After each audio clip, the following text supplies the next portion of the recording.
Presentamos Trocha Abierta.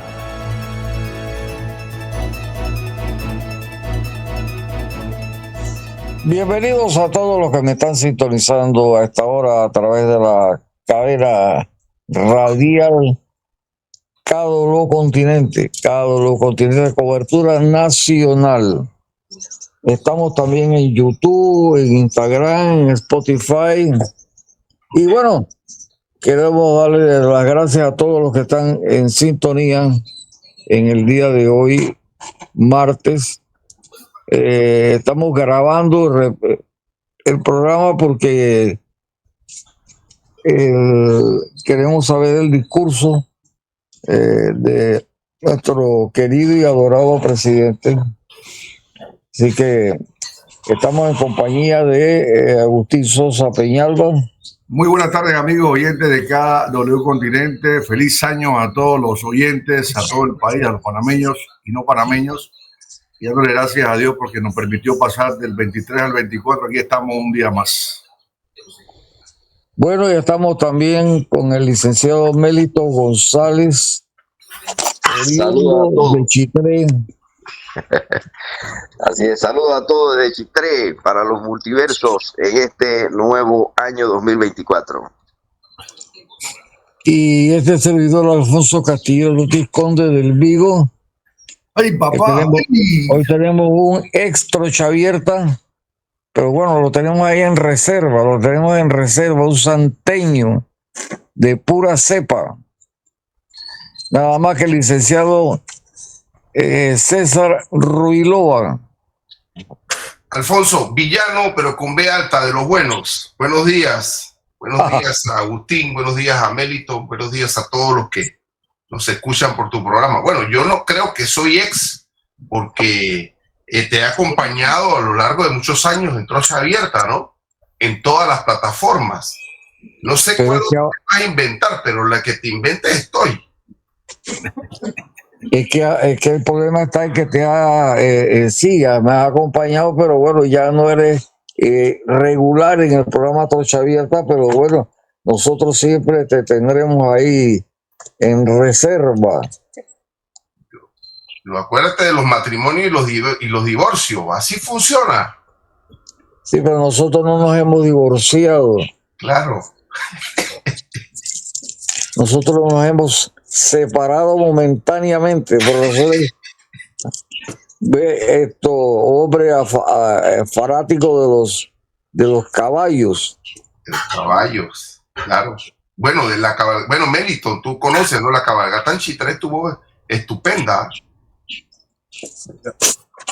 Bueno, en el día de hoy habíamos invitado a César porque queremos darle un análisis aquí con todos nosotros sobre lo que el presidente va a discursar hoy, que creo que no tiene mayor consecuencia, porque si los años anteriores no ha servido el mensaje del presidente, menos en esto cuando ya está en la postrimería de su mandato, ¿no? Así que no sé, César, ¿qué piensas tú? Mira, primero buenos días a todos, feliz año, siempre es un placer conversar con nuestra gente. Lo importante en esto desde la perspectiva, desde mi perspectiva es, sin querer adivinar o hacer futurología, es el compromiso que tiene el presidente Cortizo, el compromiso de este gobierno en los últimos 6 meses de garantizar, ojo con esto porque es muy importante, garantizar un proceso electoral transparente, equilibrado, respetuoso de las normas. Eso es un compromiso constitucional, es un compromiso legal, es un compromiso democrático, y el presidente de la República, si hoy se tuviese que comprometer con algo, prometer algo es asegurar como árbitro, como anfitrión del proceso electoral que se avecina, esas garantías para los que compiten, porque eso, bien o mal, se ha garantizado en estos 30 años de la llamada democracia posinvasión. Entonces considero que ese compromiso, esa obligación, ese resguardo para la democracia hoy debe ser materia de atención del presidente como un compromiso a la nación. Son momentos difíciles para el país. Hemos atravesado crisis de distintas índoles y lo que sí no podemos permitirnos como sociedad, como Estado panameño, es desbalancear las reglas del juego, generar más desconfianza, permitirle al árbitro institucional que es el Tribunal Electoral no solamente las normas que existen, sino los recursos, las herramientas para que cada organización política en el juego democrático pueda garantizar sus oportunidades y su participación. Al electorado también las facilidades para generar y poder ofrecer su voto, permitir en los debates la amplitud en materia de la comunicación. Bueno, el gobierno hoy es el anfitrión del proceso electoral que se avecina, en el recambio del poder que garantiza por lo menos lo que yo hablo de la llamada democracia procedimental o electoral, que es la que, bueno, mal o bien se ha mantenido estable en estos años. Ha existido alternancia del poder, la oposición siempre ha salido airosa en los procesos electorales, no ha existido reelección, eso es un indicativo, entendiendo que el gobierno de turno garantiza unas elecciones limpias, transparentes. Eso para mí es fundamental. Ya no hay proyectos que en tentativa, que teníamos este proyecto, la pandemia, ya esos son materias del pasado. Pienso que este gobierno tendría que concentrarse en esa garantía. Alfonso, lo dejo ahí para escuchar a los compañeros.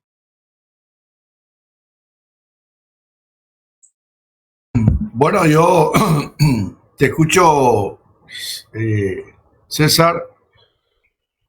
Yo creo que a este gobierno no le queda alternativa que esperar que se le venza el plazo y el tiempo, que son 6 meses, porque creo que en 6 meses él no va a hacer nada. Él va a tratar de llevar lo más tranquilo y sereno. Pienso que se va a ausentar mucho más de lo que se ha ausentado, porque ahora mismo al señor Cortizo no le conviene sale mucho a la palestra porque crea ese resentimiento cada vez que sale, y lastimosamente las veces que ha salido no ha sido conciliador o no ha sido inteligente para decir o definir cosas que el país necesita. Ese discurso que va a dar hoy no creo, honestamente no creo que sea un discurso que voy a proponer en 6 meses. Creo que va a ser un discurso como los demás años. Hemos dado, hemos entregado, hemos realizado, he hecho, y creo que el tema minería, si lo toca, va a ser a grosso modo, o cuidado no lo toca, porque no le conviene, porque él no puede decir nada, absolutamente nada con relación al tema de la minería. El gobierno ha sido sometido, el gobierno de Nito Cortizo ha sido sometido, o el Ejecutivo ha sido sometido a las decisiones de la Asamblea. Hoy escuchaba a un analista en la televisión y que decía más o menos el tema que el poder está dentro de la Asamblea, que creo que es así. Pero aquí, más que todo, es un tema económico. ¿Quién controla el dinero? Hoy entendemos que la Asamblea tiene más poder ahora para mover las partidas de un punto a otro punto. Creo que lo subieron a más de $1 millón, lo van a subdividir en 200.000 creo que lo van a hacer ahora. Se le han dado más poder a la Asamblea, o a la Asamblea se ha atribuido más poder. Entonces, yo creo que el señor Cortizo lo que más le conviene es quedarse tranquilo y no hacer movimientos que puedan afectar.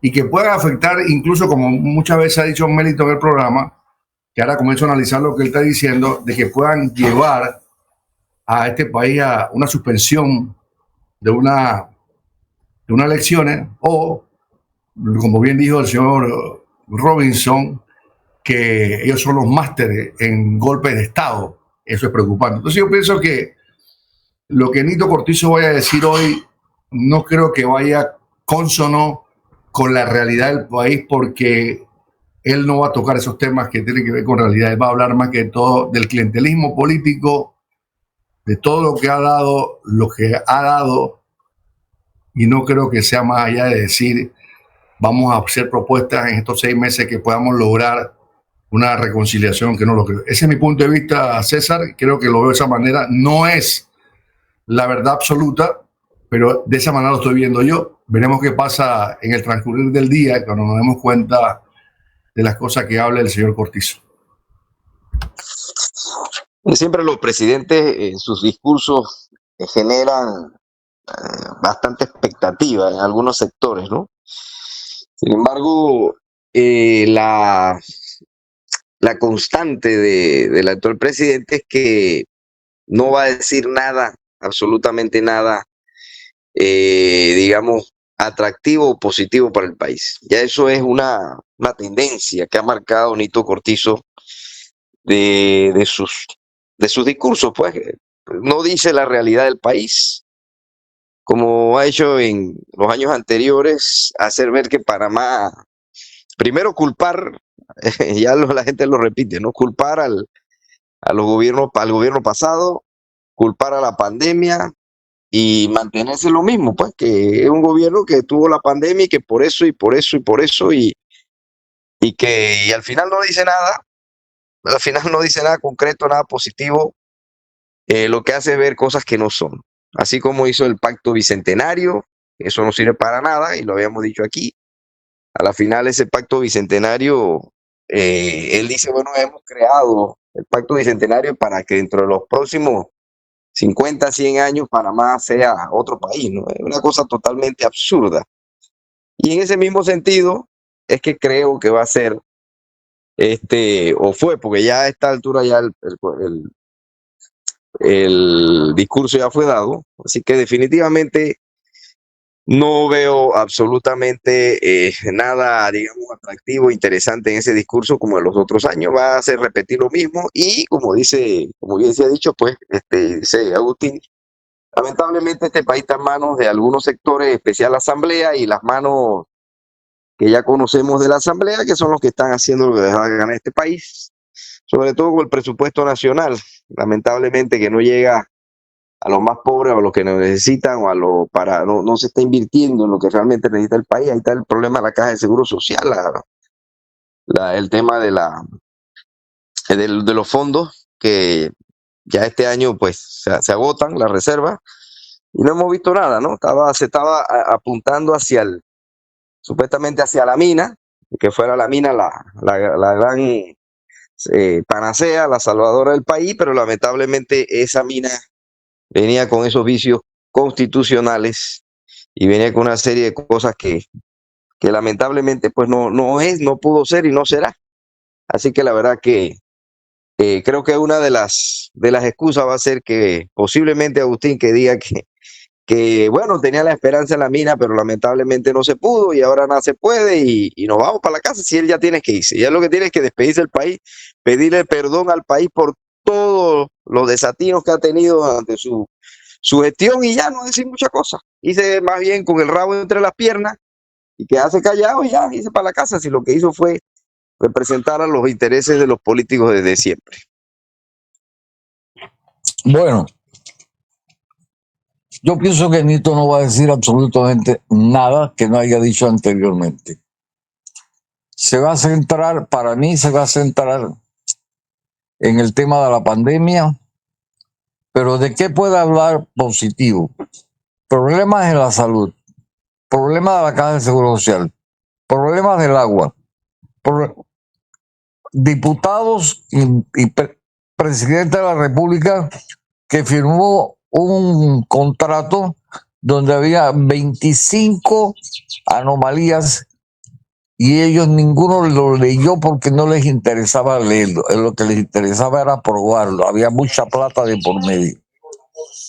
Entonces, problemas de criminalidad, problemas del agua, problemas de la red vial en Panamá, que este tipo resultó un plomo también. Problemas en el turismo, o sea, aquí hay problemas de todo. O sea, ¿de qué va a hablar Nito Cortizo si aquí lo que tenemos es que destacar lo casi nulo de lo que ha podido hacer? En 5 años ha sido la misma mojigata y realmente eso a mí me entristece y me alegra porque ya va a salir. ¿Me explico? A mí me satisface y me alegra mucho, pero va a ser un discurso vacío, un discurso soso, discurso de ¿cómo te explico?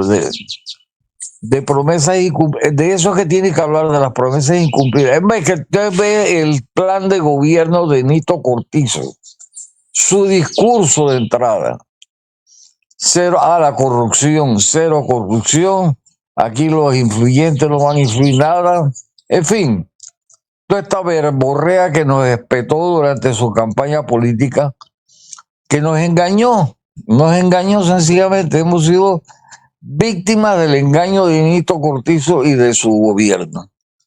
La justicia manga por hombro, está todo, no hay una cosa que tú puedas decir que estamos bien, no lo puedes decir. Metido en las listas negras, grises, prietas, como sea. Bueno, en fin. Entonces, ¿qué tenemos al frente? La única esperanza es las elecciones de mayo. Eso es toda la esperanza que tenemos nosotros. Más nada, no existe más nada.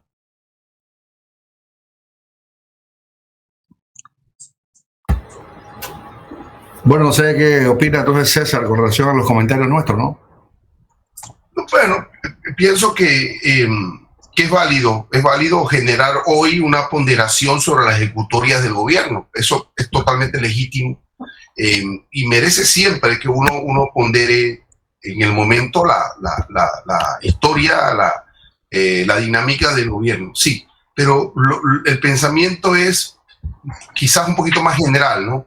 Es de cara al compromiso de la elección. O sea, si este gobierno, si este presidente, independientemente de la valoración de las políticas públicas, no garantiza la transparencia de las reglas de juego, entonces lo perdemos todos. Y pienso que hay que darle un espacio para ese análisis. Hay que darle seguimiento a ese compromiso. Las palabras de hoy de él en esa materia para mí son vitales e importantes de cara al futuro.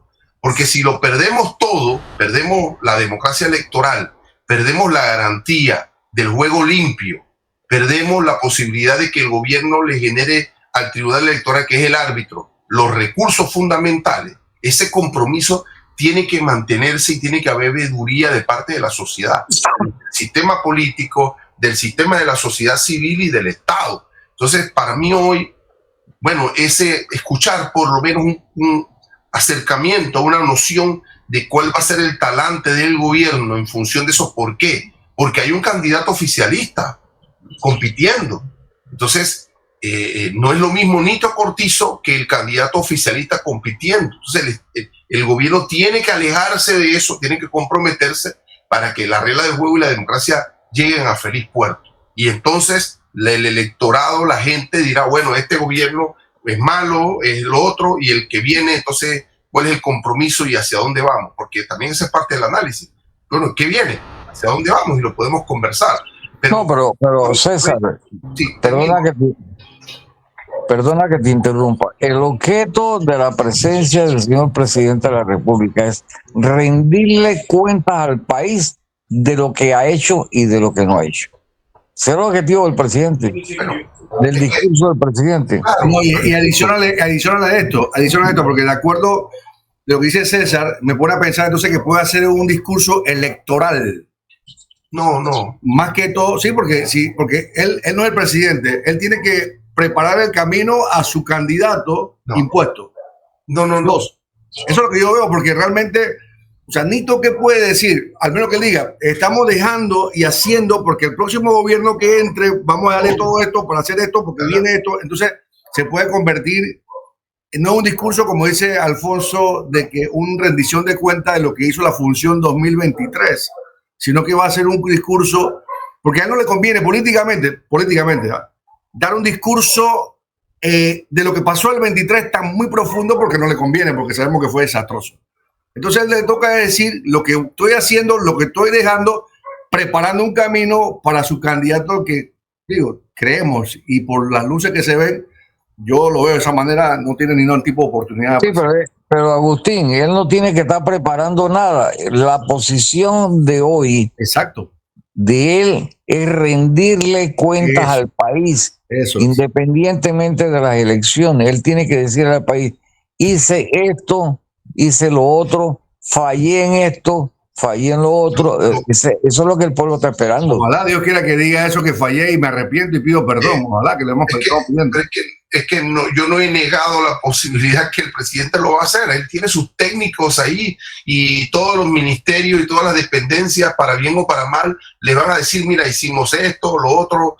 Eso va a ocurrir. No, si es que no hay duda de que eso va a ocurrir. Él va ahí, se va a levantar y va a decir al país, hice 24 proyectos aquí, hice 40 visitas allá. Eso va a ocurrir. Es que lo que pasa es que tenemos que ir un poquito más allá del ¿por qué? Porque no solamente de lo que hizo, sino de lo que obligatoriamente por constitución y ley está convocado a hacer. Y es garantizar elecciones limpias. Eso es un compromiso. ¿Por qué? Porque ya no tiene más discurso, ya no tiene que enfrentarse más a la veeduría popular. Y por eso que hoy es importante la reafirmación de ese compromiso, aparte de lo que vaya a decir de sus proyectos. Él no tiene, ningún presidente va y dice que falló, eso no va a ocurrir, pero sí va a decir que hizo 30 calles, 18 veredas, repartió 40 vacas. Eso va a pasar, pero y después, frente al compromiso que tenemos en mayo, es un compromiso de Estado. Te lo digo porque yo fui presidente del Colegio Abogado y a mí después me correspondió organizar las elecciones para el próximo. Es un compromiso que uno hace con la democracia y es importante porque si perdimos la mina, perdemos la educación, perdemos la economía y perdemos en la plataforma democrática, entonces apaga y vámonos. Esa es mi visión y mi perspectiva sobre lo que hoy se espera y debe esperarse el presidente. Aparte de lo que ustedes dicen, correcto, claro, que va a decir que hizo 40 calles y que ya tiene 80 postes de luz y todas esas cosas van a ocurrir. Bueno, yo estoy de acuerdo contigo, César, pero vuelvo y repito, en este país no pasa nada.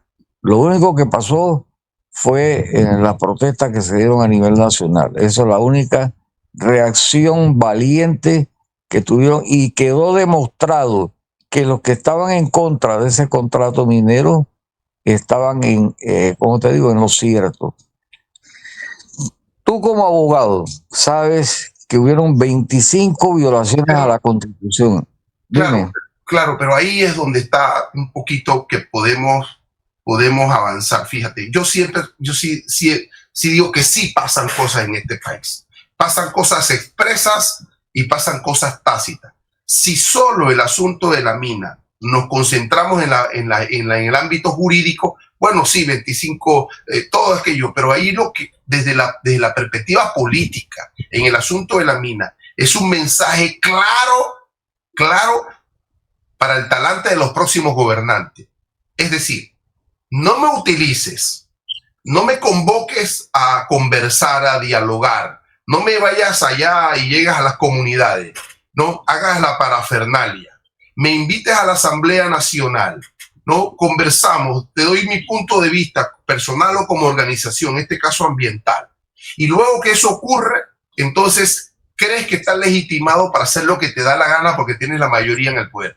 Esa es la gran lección en el asunto del proceso de la mina, que los gobernantes que vienen van a creer que van a, como decimos nosotros, a cosificar a la gente, que los van a llamar, le van a tomar fotos, van a tomar los videos y entonces van a creer que cumplen con la democracia. Mira, eso es un mensaje potente que, aparte del asunto jurídico, de la inconstitucionalidad y de que nosotros podemos analizar eso perfectamente, pero ese es un mensaje que quedó latente y si los nuevos gobernantes no entienden que las reglas del juego cambiaron, que la gente está dispuesta a hacer respetar su opinión en la democracia deliberativa, entonces ahí vamos a tener un problema inmediato, una crisis política inmediata, si el talante de los que llegan no cambian pensando que la mayoría es abrumadora y si tienen mayoría en la asamblea y si caminan sin ningún tipo de control van a poder hacer lo que les da la gana. Fíjate que sí ocurren cosas en este país y los gobernantes deben tener una lectura en ese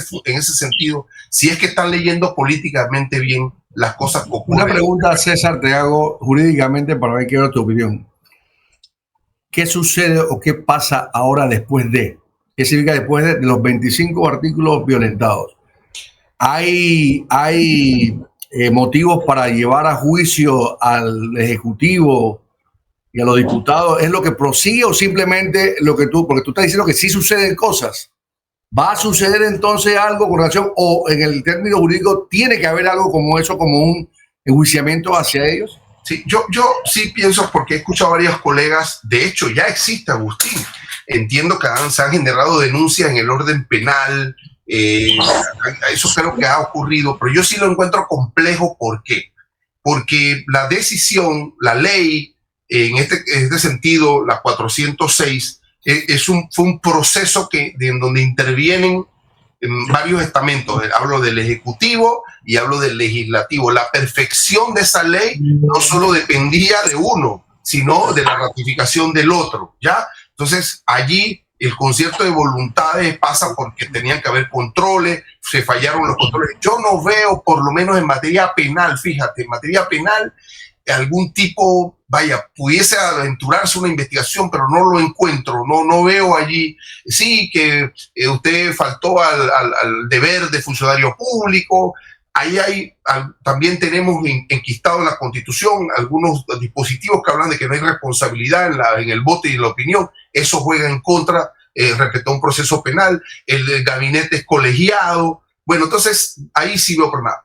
Puede ser, fíjate, puede ser que en el área de la justicia patrimonial pueda existir algún tipo de responsabilidad. Si hay alguna acción en el área patrimonial, en el área de la responsabilidad administrativa, civil, o de la llamada justicia del Tribunal de Cuentas, allí quizás puede ocurrir o pudiese ocurrir algo si se ensaya por allí. O sea, que 25 artículos violentados, César, no pasó nada. No, sí pasó,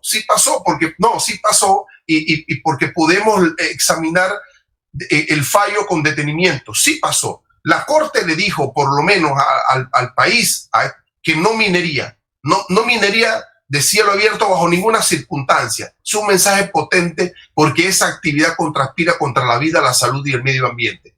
No solamente le envía un mensaje a esta generación, sino a la futura generación.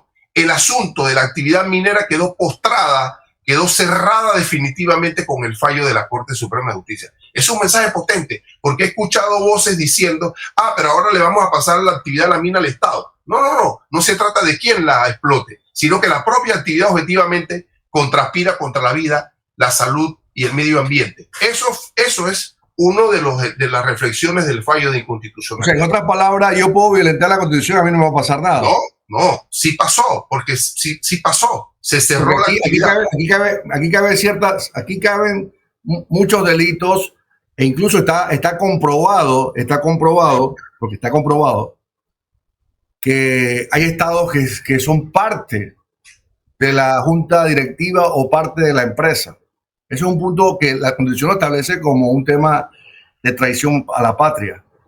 El hacer 25 violaciones que la misma Constitución establece, que eso es un delito. Y segundo, que no solamente lo que tú dijiste de la Asamblea, que ellos son responsables de lo que firma la ley, pero en el 153, si no me equivoco, el 153 dice que los diputados tienen prohibido, parafraseando, violentar la Constitución, y ellos violentaron la Constitución. La violentaron en 25 artículos porque simplemente no leyeron, por la sencilla razón era de que le dieron una directriz, y esa directriz para mí, yo siempre lo digo aquí, tenía un costo económico. Esa directriz tenía costo económico, por el cual se hizo tan mal esto, porque ellos pensaron que esto iba a pasar agachado y que la gente iba a hacer huelga 3 días, 4 días, fiestas patrias, la gente se olvidaría como se olvidó, o como la gente no estaba instruida en temas mineros en los años anteriores, porque hay una diferencia de ayer con el de hoy, que es lo que los políticos tienen que visualizar y todavía no los ven, que son las redes sociales, que juegan un papel importante en las decisiones políticas,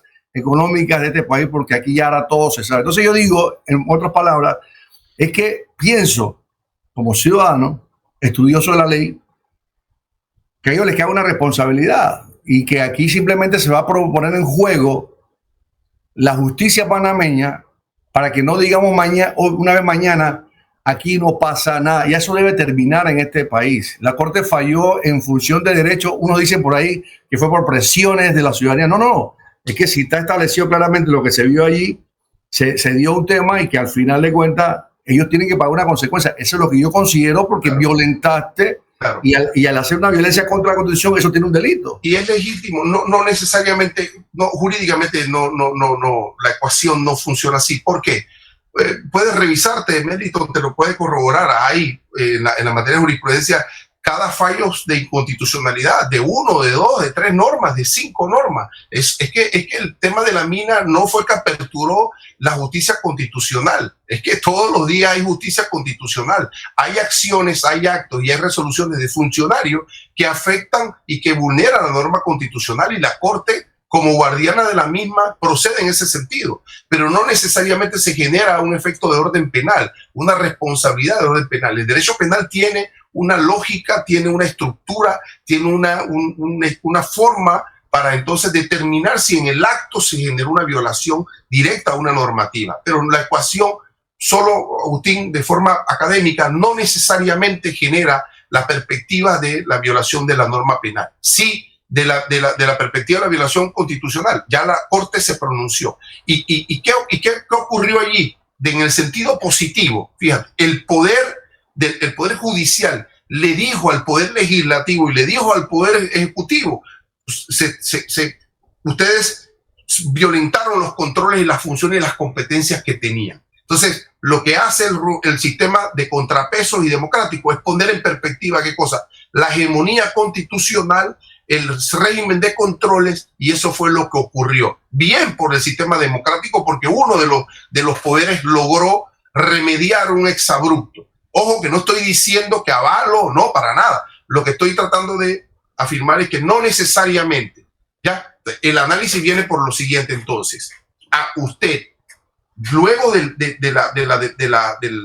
sistema de contrapeso, el Poder Judicial ya hizo su trabajo. Ahora, ¿quién tiene que hacer su trabajo respecto a esas 25 violaciones constitucionales? Por supuesto que el electorado, por supuesto que la gente que tiene que decir: yo no puedo elegir a este ciudadano cuando fue diputado, cuando fue un ministro que quiere ser diputado o cualquier cargo de elección, cuando él se pasa por encima de la Constitución. Yo no puedo escoger una persona que rompe las reglas del juego. Ahora viene la censura política respecto al asunto este. Si hay un debate penal en tribunales, desde mi humilde perspectiva, no la veo, porque nuestro sistema jurídico está minado de ese tipo de elementos que hacen y que evitan esas responsabilidades que tú bien dices, Agustín. ¿Ya? Pero ahora se generó el control, y lo que corresponde es que ahora la gente dice: unos que votaron a favor, otros que se escondieron y otros que sacrificaron a sus suplentes. Bueno, viene el análisis político. Hay que darle seguimiento ahora, diseccionar a cada uno de esos y generar una censura en el orden político. Ahora, la pregunta te digo también otra. Dice que los fallos son de fiel y obligatorio cumplimiento. En el fallo de 2021, donde se crea la inconstitucionalidad, la Corte dijo que había que llevar a una licitación pública, la cual este gobierno no lo hizo. Y creo que caben sanciones penales hacia los funcionarios. Aquí se lo han pasado por entre las piernas las cosas, porque igual pasó con la asamblea anterior, con la señora Ábrego, que le dijeron que tenía que hacer eso, y ella dijo: aquí se hace lo que hagan, porque esa es la costumbre que tenemos como ciudadanos. En ese sentido, ¿no cabe responsabilidad también? Te pregunto. Sí, la Corte hizo esa ponderación. De hecho, en un tono fuerte. Me pareció interesante cuando la Corte, en la reflexión del fallo, estableció: usted en el 17, cuando recibió el fallo de inconstitucionalidad, de hecho, el argumento fue que no se generó la licitación respectiva. Y no solamente eso, sino que usted no ejecutó esa sentencia. Bueno, usted como ejecutivo, pero ahí, fíjate que ahí hay un elemento ya individual, al ejecutivo que tenía que ejecutar la sentencia. ¿Ya? Y el argumento de Nito fue: yo estoy en una encrucijada. No. Cortizo no estaba en ninguna encrucijada. Él tenía que ejecutar el fallo del 17. Esa era su obligación. Y hay una omisión allí. Ahora, Agustín, en materia de la responsabilidad de un presidente de la República, entonces uno tiene que revisar la norma constitucional, porque hay algunas causales específicas que solo determinan cuándo un presidente de la República es responsable. Entonces, por eso te digo, sí, está la perspectiva general, pero uno después tiene que llegar y revisar en cada materia y respecto a cada sujeto involucrado cuáles son los elementos que constitucionalmente establecen. Hay restricciones constitucionales fuertes para lograr o avanzar en una responsabilidad penal. Por eso me quedo en la perspectiva posible y viable de responsabilidad patrimonial. Me parece que por ahí el fallo se atienda todo. Correcto, así es, colega. Agustín, pasa un poquito más, digamos, lo más explícito. Ahorita hay un montón de denuncias contra toda esta gente, ¿no? Hay denuncias contra los ministros, denuncias penales, querellas penales, contra los diputados, contra toda esta gente. ¿Qué ocurre? Que en el derecho hay que ver varias cositas, que te voy a mencionar algunas, como por ejemplo el tema de sustracción de materia, el tema de si es viable o no es viable que el fiscal, o en este caso el que le corresponde investigar a los diputados de la Corte, si ellos consideran viable iniciar la investigación, ¿no? Porque eso también lo permite la ley, o lo establece la ley, si es viable empezar la investigación por alguna razón. Lo que dice el colega es que sencillamente cuando ya la Corte, digamos,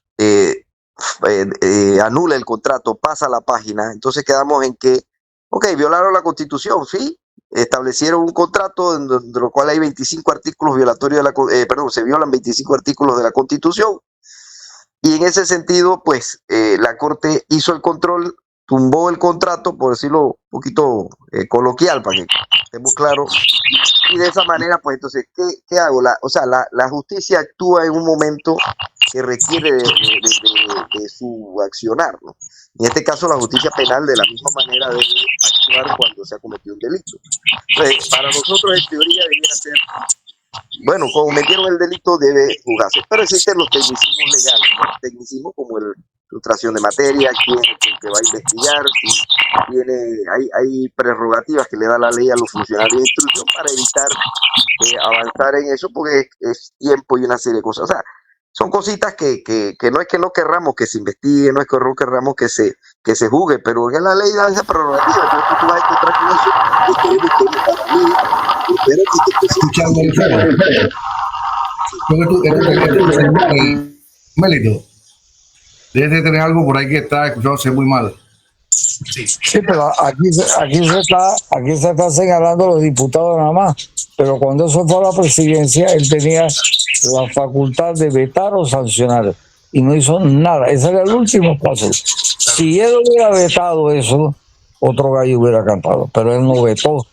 Porque es que el negocio de la minería ha sido la panacea para muchos políticos, y de ahí es que yo siempre digo y recuerdo a Ábrego, la actitud de Ábrego, hostil, desafiante, era que se les estaba yendo de la mano mucha plata. Eso es, para mi percepción es así. Entonces el presidente se volteó por otro lado, los asesores legales del presidente fallaron, todos deben haberlo votado por haber metido la pata. Y lo que más me duele es que aquí no pasa nada, pues.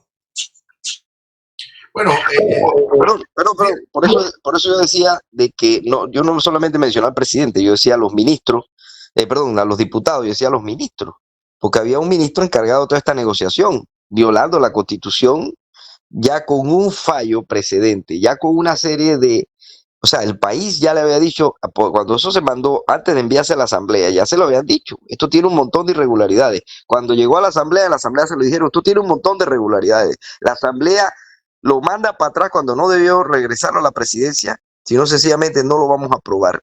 El presidente supuestamente hace, o el gabinete hace las correcciones, lo manda nuevamente, lo aprueban a tambor batiente, o sea, definitivamente. Pero el problema está en quién investiga al presidente, quién investiga a los diputados, quién investiga a los ministros. Ese es el problema. Es que César dijo algo que hay que hacer una combinación de diferentes articulados de la Constitución para llegar a una conclusión final, lo que yo puedo entender. No solamente un artículo que diga, tú eres funcionario público y eso es todo, sino que otro proceso. Lo que quiero llevar significa que, bueno, lo hemos visto. si tú presentas un recurso de inconstitucionalidad sobre una sentencia que tú tienes que ejecutar de justicia primaria y la Corte dice que realmente no se violentó esa Constitución, por el ende tú tienes que ir preso, de la misma manera te dice el orden jurídico que si ella encuentra que es inconstitucional, entonces le dice al reo que tiene toda la inocencia en un momento de decirle no, le violentaron la Constitución por el cual él no puede ir preso y tumba una sentencia. Entonces, cuando yo escucho esto y veo esto, entonces, ¿cómo puedo interpretar la violación de 25 artículos y decir, no, aquí no ha pasado nada? Simplemente aquí hay un artículo que te protege, aquí hay otro artículo que te protege y este te protege y por el cual no puedes entrar. Entonces, si me está diciendo o me dice, de acuerdo a lo que están hablando, falla, no va a pasar nada, simplemente vamos a llegar, ¿no me entiendes? Yo pienso que aquí cabe una acusación más que eres porque la Constitución establece que cuando eres Constitución, peor aún es para ti, porque tú tienes que tener el conocimiento de eso, a pesar de que consideres que no lo tengas. Entonces, si nosotros pasamos por alto esto y decimos que la Asamblea no tiene un grado de responsabilidad, porque hay un artículo 152 que lo protege, pero hay unos 163, si no me equivoco, que dice lo contrario, entonces, y un presidente que sí es cierto que lo juzga la Asamblea, pero al dejar de ser presidente, igual le cae una responsabilidad, al dejar de ser presidente igual que diputado. Insisto que, mira, sobre la base de la propia Constitución a la que pretendes defender. Si tú dices, yo pido la hegemonía y la integridad de la Constitución, entonces tú tienes que defender toda la Constitución. ¿Ya? Entonces, si la Constitución no te establece a ti responsabilidad directa en esa materia, no puedes pedirle a la Constitución que te dé lo que no establece. Entonces, aquí ocurrió lo siguiente. Ojo, y podemos en otro programa hablar de justicia constitucional. Hay distintas ámbito de la justicia constitucional. El ejemplo que pone Agustín es de la justicia constitucional subjetiva. Fíjate que hay responsabilidades en materia de la libertad cuando una autoridad genera una coerción indebida y la persona se convoca en habeas corpus, eso se llama justicia constitucional subjetiva, y logra la ilegalidad de la orden, se genera por la propia ley la responsabilidad del funcionario que ejecutó esa orden. Eso es la justicia constitucional subjetiva. Aquí estamos hablando de otra cosa, de la justicia constitucional objetiva, es decir, que todas las normas del aparataje jurídico estén acorde o conforme con la Constitución, que es la norma superior, que todos los actos emitidos por los funcionarios, actos y resoluciones, normas, estén en sintonía con la norma constitucional. Si hay un debate, como en efecto ocurrió aquí, que un ciudadano, dos ciudadanos, abogados, se convocaron a la Corte para cuestionar los actos, en este caso la ley 406, de inconstitucional, entonces la Corte tomó conciencia de esto y decidió en debida forma. 1, 20, 5 artículos. La Corte equilibró, ¿y qué hizo? La Corte generó la supremacía constitucional. ¿Qué efectos hay sobre esto? Bueno, ahora vamos a los efectos. Primero que la sentencia de constitucionalidad, esta de inconstitucionalidad, se tiene que ejecutar. ¿Y cómo? Bueno, el cierre de la mina, la parte operativa, eso es el efecto inmediato de ello. Con respecto a las responsabilidades de los funcionarios que intervinieron en la acción, sigo insistiendo, la propia Constitución que tenemos, que decimos defender, establecen dispositivos que limitan ese alcance. Entonces, ¿qué es lo que corresponde? Revisar la norma constitucional para que no nos vuelva a ocurrir esto. En el plano político, decirle a la gente, usted tiene la responsabilidad en mayo de elegir o no a estas personas, ¿usted qué va a hacer? Porque si se lo deja todo a los jueces penales y usted no asume su responsabilidad ciudadana y lo que hace es convocarse para reelegir a estas personas, entonces no está haciendo nada. Le estamos pidiendo a la justicia penal que resuelva un problema de orden político. Aquí hay un asunto de orden político. Estos diputados, ellos llegaron por el voto electoral. Entonces, eso es fundamental, este mensaje. Y de plano, abocarnos a la reforma constitucional para que no solamente se genere un cambio, sino que la gente tenga responsabilidad por lo que hace. Pero tenemos que cambiar la Constitución. Y yo invito a Agustín que lea el artículo 191 de la Constitución, que establece 3 causales para procesar un justamente lo estoy viendo aquí, justamente. Claro. Eso. Aquí dice, por extralimitación de sus funciones constitucionales. Claro. Son responsables. Ajá. Ojo que no por omisión, ¿ah? Dice aquí, el presidente y el vicepresidente de la República solo son responsables en los casos siguientes, solo son responsables. Sí, correcto. Por la extralimitación de sus funciones constitucionales. Ahí hubo violencia. Bueno. Por acto de violencia o ocasión en el curso del proceso electoral, eso no hay problema. Por delito contra la personalidad interna internacional del Estado o contra la administración pública. Aquí hay otro delito. Y sigue el siguiente párrafo. Va a decir que cabe este párrafo. Nada más cabe en el numeral 3 y numeral 1 le veo que tiene responsabilidad constitucional, que es ilegal. Entonces estamos hablando que sí hubo una violación dentro de estos articulados. Y dice que ellos no se pueden extralimitar, y se le extralimitaron en él aprobar una ley, firmándolo a él, poner su rúbrica ahí, y subiendo a la escena oficial en 2 horas, diciendo que eso era legal, cuando aquí está diciendo que tú no puedes hacer eso. No, Agustín, lo siento. Es que tú estás, mira, lo que es importante aquí es habla de la competencia constitucional. El presidente tiene competencia constitucional para vetar o para sancionar una ley. No, ese es el momento. Tú no puedes prejuzgar y decir que en ese momento ya estaba la decisión de la Corte. Esa es su competencia. Lo que no puede hacer él es algo fuera de su competencia. Lo que tiene que vetar o sancionar la ley, esa es su competencia constitucional. Esos son los derechos que él tiene de accionar. No los derechos, la competencia constitucional. Por eso digo, yo puedo comprender el ímpetu, el espíritu, pero en materia jurídica esto es una ciencia y yo puedo querer cosas, pero tengo que enfrentarme a una estructura y puede haber y puede existir, por supuesto, puede que sí, un proceso, una investigación. Y en el orden político, o sea, no he escuchado qué va a pasar con el orden político. Oye, y si el 5 de mayo religen a todas estas personas que votaron a favor, ¿dónde quedamos? Bueno, ellos sigue siendo diputado, pero no lo exime de un delito si tiene un delito. Pero tú crees, Agustín, que con la renovación del poder político, ¿qué juez y qué sistema jurídico va a qué cosa? Si pasó por el tamiz de la elección del electorado, ahí es donde tiene que existir la censura. Mira, este tema de la mina es un asunto político que con repercusiones jurídicas, con consecuencias jurídicas, perfecto que sí. Pero ojo, esto es, ¿por qué? Porque no respetaron, ¿qué cosa? A la gente. Porque los llamaron, los convocaron, los llevaron a la asamblea y la gente en la asamblea les dijo, esto está mal por esto. Y no les dio la gana, le dieron la espalda a la gente y la gente, quedó traicionada. Bueno, ahora el 5 de mayo tienen que enfrentarse a la gente, pero si nos quedamos en el discurso jurídico, se desvía la mirada y al final de cuentas, César, es que simplemente la única manera que yo vengarme de ellos es votar en contra de ellos. Bueno, ojo, bien dicho. La única forma hoy de vengarte de ella, ¿por qué? Porque tenemos que renovar el sistema jurídico, porque ese es el compromiso que tenemos, refundar el Estado, reingeniería jurídica, reingeniería gubernamental, porque esto hay que cambiarlo, porque esto ya no nos aguanta. Aquí hay una constituyente, entonces. Bueno, no lo sé, solo podemos, si Alfonso me invita otro día, pudiésemos discutir ese tema. Sí, ahora, pero... Claro que sí. Lo que pasa es que aquí estamos hablando de más allá de tener una posición, es buscar el bien común. Es lo que buscamos siempre, ¿no? Porque aquí las críticas que se dan no son críticas destructivas, sino que el Estado panameño, el gobierno de este caso, haga las cosas correctas para que todos no vayan bien,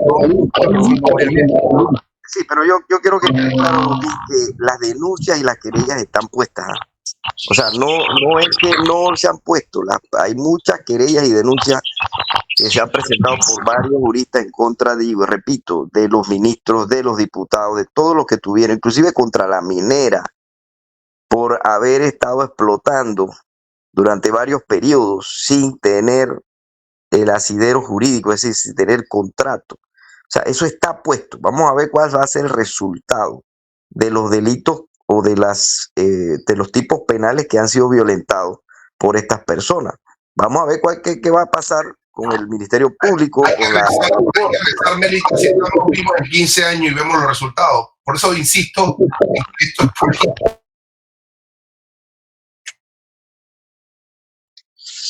Así es, así es. Pero bueno, no hemos desviado el tema del... Ahora, si tú tuvieras que mencionar algo positivo que ha hecho el gobierno en estos 5 años de gestión, ¿cuál sería? ¿Me preguntas a mí? Correcto. Yo pienso que en materia de libertad de expresión, el gobierno ha sido tolerante para permitir la crítica en cualquier nivel. No he escuchado, puedo equivocarme, pero no he escuchado persecución a periodistas, a gente que moldea la opinión pública en ese sentido. Creo que por ahí el gobierno de Cortizo ha sido tolerante en ese sentido, ha permitido el rejuego de las ideas, ha permitido la censura, la crítica, así como al inicio todos se querían tomar fotos con él, tal, me acuerdo, y ahora, bueno, el abucheo, cuestiones, entonces eso ha sido parte, y es parte de la democracia. Hoy está la gente abuchándolos cuando participan en eventos públicos. Bueno, eso es parte de una madurez en la cultura política de la gente. Por allí creo que hay un gancho al gobierno de Cortizo en esa materia. Y bueno, yo pienso que todavía quedan, hay que ir permitiendo los ciclos para generar la censura política, el balance político, la ponderación política cuando terminen los gobiernos, los quinquenios, ¿no? Y la conducta del electorado me preocupa mucho, ¿no? El compromiso cívico del electorado, ojo, hablamos del sistema político, pero no hablamos del hombre, del ciudadano. Aquí estamos generando una cultura del clientelismo terrible, pero eso no solamente es culpa del gobierno, de un candidato, ¿ya? Ojo con eso.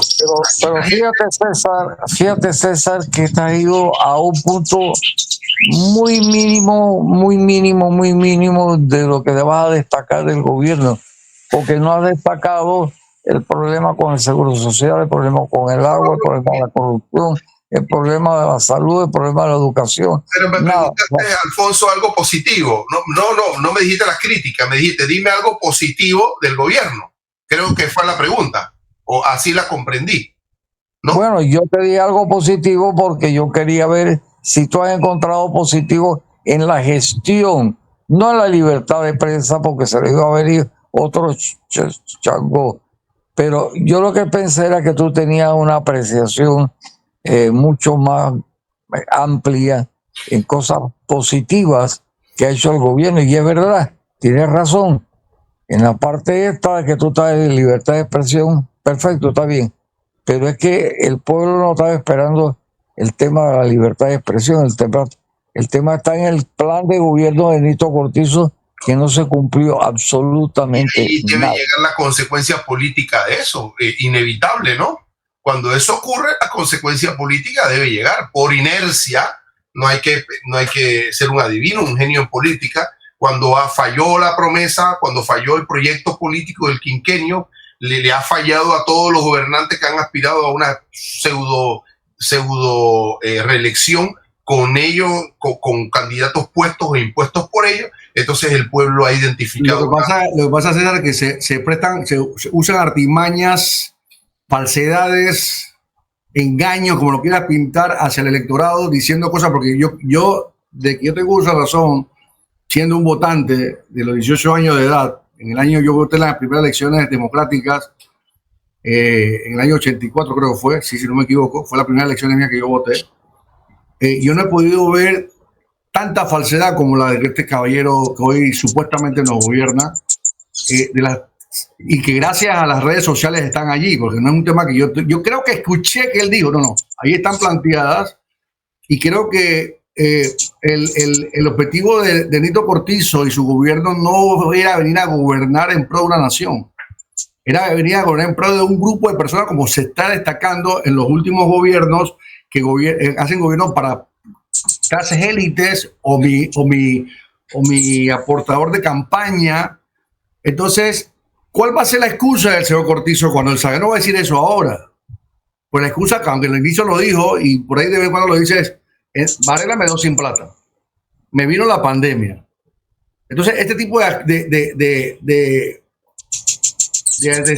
tratar de zafarme de una responsabilidad. Bueno, pero lo que pasa, Agustín, Tú puedes lograr, es que tú puedes hacer muchas Agustín, cosas con lo poco, pero no se dio esa voluntad.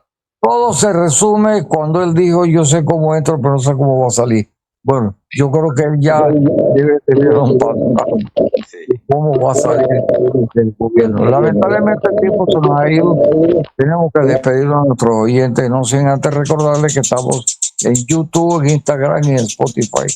Le agradecemos infinitamente a nuestros brothers César Ruiloa, salteño de pura cepa, Eso.